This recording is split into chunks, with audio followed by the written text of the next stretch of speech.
So what have you learned about cultural humility from doing SkillCorps, and how has this influenced your work now? So the very first SkillCorps trip that I went on way back in 2013, it feels like forever ago. One thing I loved is that we did a cultural sensitivity workshop.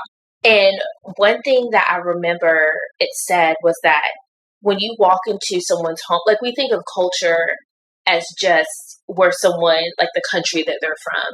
But one thing that I took from this workshop is that when you walk into someone's home, that's also their culture. Mm-hmm. And so it's also being sensitive and understanding where they're coming from and building a rapport, not just with the kid. You don't just pair with the kid, but you also pair and build a rapport with the entire family, whoever's under that roof. So each time that I've like met a new family or have a new like dance class or an art class or something, I always look at where those people are coming from and adjust, not necessarily like myself, but sometimes you have to adjust your approach.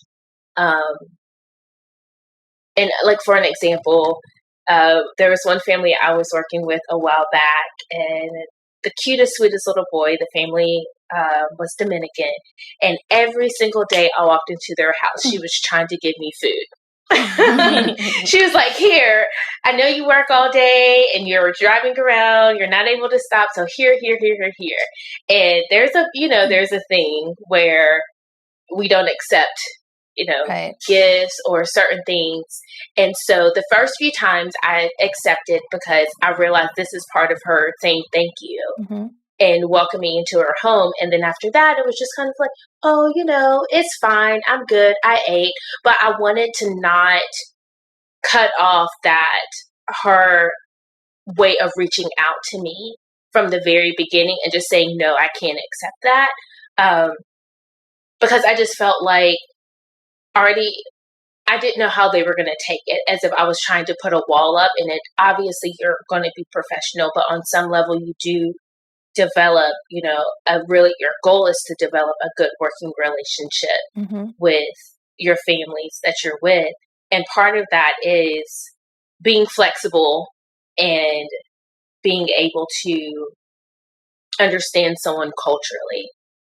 It's not always like that in every house I go into. So it's kind of like the first few times you're just kind of filling them out and seeing how they run things and how they do things and the parent dynamics. It's so many things that go into this field and stepping to someone's home or even someone stepping into a clinic space. Right.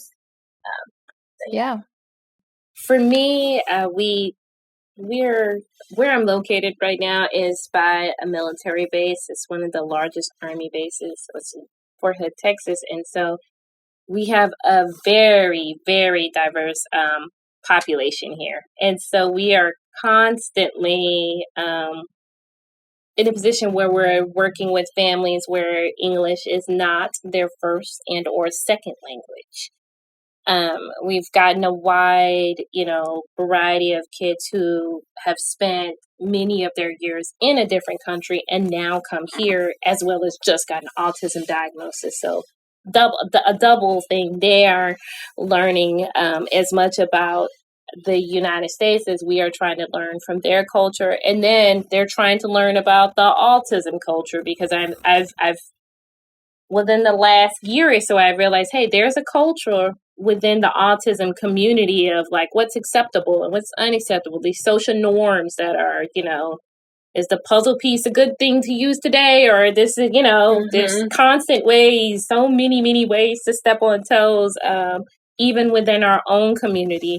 So I make sure that when I bring a new client on, because we are center-based, we do a few interviews before we accept a client to learn more about the families. And I do at least 2 with the parents to kind of get to know them, to learn more about their background, to really delve into what is their goal, what would they like their outcome for care to be, so that I can really make sure that we're on the same page, we're on the same understanding of what it is that I will attempt to deliver. and that everyone is flexible in what their ultimate goals are. So as far as the cultural humility, I taking the time to actually know the family to make sure that we have enough background information before we accept their child in, I think gives us a better opportunity to make sure that we don't step on toes or do anything inadvertently. And we build that rapport with them because we are center-based, the children are left here. They're either here for 4-hour days or 7-hour days. So, you have that one window to kind of meet with the families, and it's very easy to make a mistake. So I do think that it's really important to delve into developing those rapports. Yeah.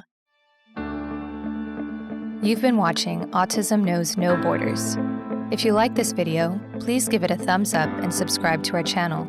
Also, we'd love to hear from you, so let us know what you think in the comments section. Click here to watch this interview in its entirety. You can also find us on your favorite podcast app. Tune in each week for engaging conversations of how people across the globe are inspiring change and building community. Thanks for watching. Take care.